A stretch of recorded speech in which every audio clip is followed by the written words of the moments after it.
روزانہ اپنے جو اذکار اگر آپ کے ہیں وہ کرنے کے بعد، اگر نہیں کرتے تو آپ صرف یہی کیجئے، آپ نے 11 بار درود پاک پڑھنا ہے۔ 11 بار درود پاک پڑھنے کے بعد آپ نے ٹوٹل سورہ الکوثر کو 10 بار پڑھنا ہے، لیکن کیسے پڑھنا ہے، ہر بار کیسے پڑھنا ہے؟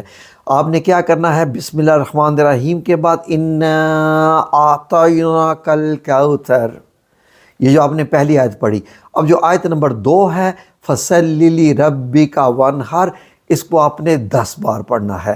پھر اس کے بعد آپ نے تیسری آیت پڑھنی ہے إِنَّ شَانِئَكَ هُوَ الْأَبْتَرُ، آپ نے یہ آپ کی ایک مکمل ہوگی۔ اسی طریقے سے آپ نے 10 بار پڑھنی ہے۔ پہلی اور تیسری آیت کو آپ نے ایک بار پڑھنا ہے، لیکن دوسری آیت کو آپ نے 10 بار پڑھنا ہے۔ اور جب آپ یہ 10 بار مکمل کر چکے ناظرین، تو اب آپ نے کیا کرنا ہے؟ دوبارہ اس وظیفے کو، یعنی اس دن صبح کا جو وظیفہ آپ نے ختم کر لیا، پھر دوبارہ 10 بار آپ نے درود پاک پڑھنا ہے، تاکہ آپ کا یہ ایک دن کا وظیفہ ہو گیا۔ اب آپ نے کیا کرنا ہے ناظرین، خاص سمجھنے کی ضرورت ہے کہ 10 روپے لے کے 10 روپے روزانہ یہ آپ نے صدقہ کرنا ہے، 10 روپے کا صدقہ کرنا ہے اس کے بیچ میں، اور یہ آپ نے عمل کرنا ہے 10 دن تک۔ غور سے آپ نے سمجھ لیا؟ میرا خیال ہے اگر نہیں سمجھا تو میں پھر سے بتا دیتا ہوں کہ عمل کرنا ہے 10 دن۔ روزانہ آپ نے سورہ الکوثر کو 11 بار درود ابراہیمی یا درود پاک پڑھنے کے بعد 10 پر آپ نے سورہ الکوثر پڑھنی ہے، لیکن ہر بار پہلی اور تیسری آیت ایک بار، اور آیت نمبر 2 جو فَصَلِّ لِرَبِّكَ وَانْحَرْ ہے، اس کو 10 بار پڑھنا ہے۔ جیسے فار ایگزامپل اب میں آپ کو پڑھ کے بھی دکھا دیتا ہوں، بسم اللہ الرحمن الرحیم، اِنَّا أَعْطَيْنَاكَ الْكَوْثَرَ، یہ آپ نے ایک بار آیت پڑھ لی۔ اب فَصَلِّ لِرَبِّكَ وَانْحَرْ، فَصَلِّ لِرَبِّكَ وَانْحَرْ ایک بار ہو گیا، فَصَلِّ لِرَبِّكَ وَانْحَرْ، فَصَلِّ لِرَبِّكَ وَانْحَرْ، فَصَلِّ لِرَبِّكَ وَانْحَرْ، اس طرح 10 بار اس آیت کو پڑھنا ہے۔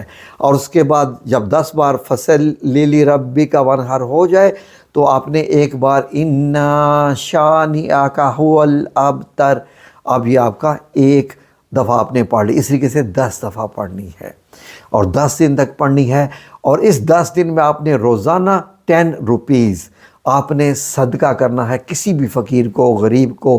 کسی جگہ پر بھی فقیر غریب نہیں ملتا، آپ باہر نہیں جاتے، اپنے گھر میں علیحدہ سے رکھ دیجئے کہ یہ آج کے وظیفے کا صدقہ ہے، آج کے وظیفے کا صدقہ ہے۔ اس کے بعد جب آپ کے 10 دن مکمل ہو جائیں، آپ کا جب 10واں دن آئے مکمل ہونے کا، تو آپ نے کیا کرنا ہے کہ یہ پورا وظیفہ کرنے کے بعد آپ نے اللہ رب العزت کے حضور گڑ گڑا کر دعا مانگنی ہے، اور اللہ رب العزت سے التجا کرنی ہے کہ یا میرے مولا کریم، میں نے تیری اس خوبصورت عطا کی ہوئی سورہ الکوثر کا معجزاتی وظیفہ کیا ہے، مجھ تک جیسے بھی پہنچا، جس نے بھی پہنچایا، سب کو اجر عظیم عطا فرما، اور یا رب العزت میں اس کو اپنی مالی حالات کے لیے، اپنی خوشیوں کے لیے، زندگی میں رحمتوں اور برکتوں کے لیے یہ میں نے وظیفہ کیا ہے، یا رب العزت مجھے جو ہے وہ غیبی مدد عطا فرما اپنے پاس سے۔ یا رب العزت تو اپنے پاس سے دینے والا ہے، ہم تجھ سے مانگنے والے ہیں۔ یا رب العزت تیرے پاس سارے عرش کے خزانے ہیں، ہر قسم کے خزانے ہیں، جو بھی عطا فرما دے، ہماری یہ ضروریات ہے، تو یا رب العزت یہ وظیفہ ہمارا مکمل کر دے۔ آگے رمضان بھی آ رہا ہے، اس کو بھی آپ کنٹینیو رکھیے، آپ 10 دن کا مکمل کیجئے، انشاءاللہ باذن اللہ تعالیٰ۔ یا رب العزت میری تجھ سے یہ ہاتھ جوڑ کر گڑ گڑا کر التجا ہے کہ اے میرے رب، جو بھی یہ وظیفہ کرے اس کی غیبی مالی معاشی مدد عطا فرما، اور ان کی زندگی کو رحمتوں اور برکتوں سے بھر دے، خوشیوں سے بھر دے۔ جیسا تو نے یہ پیغام پہنچایا کہ نبی پاک صلی اللہ علیہ وسلم، ہم نے آپ کو کوثر عطا کر دی ہے اور آپ کا دشمن بے نام و نشان رہے گا۔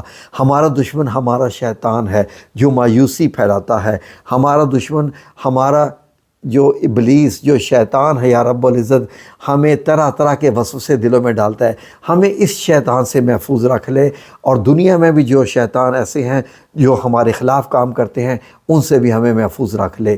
آمین یا رب العالمین برحمتک یا ارحم الراحمین۔ اور اس کے بعد دیکھیے ناظرین، انشاءاللہ اللہ رب العزت آپ کی کیسی غیبی مدد عطا فرمائے گا۔ آپ نے کیا کرنا ہے کہ اس ویڈیو کو آپ نے اپنے گروپس میں بھی شیئر کرنا ہے تاکہ زیادہ سے زیادہ لوگ اس سے فیض یاب ہو سکے۔ میرے چینل کو بے شک سبسکرائب نہ کریں، نو پرابلم، میں اس کے لیے کہتا بھی نہیں، لیکن دوسرے لوگوں تک اس کو ضرور پہنچانا ہے، کیونکہ لوگ اس کو اپنے طریقے سے کر رہے ہیں جو کہ تقریباً ٹھیک طریقہ نہیں ہے۔ اصل طریقہ اس کا جو عددی معجزے کے لحاظ سے بنتا ہے وہ یہ ہے تاکہ سب لوگوں کا فائدہ ہو جائے۔ آپ دوسرے لوگوں کو شیئر کریں گے تو آپ کو بھی اس کا اجر عظیم ملے گا۔ آمین یا رب العالمین۔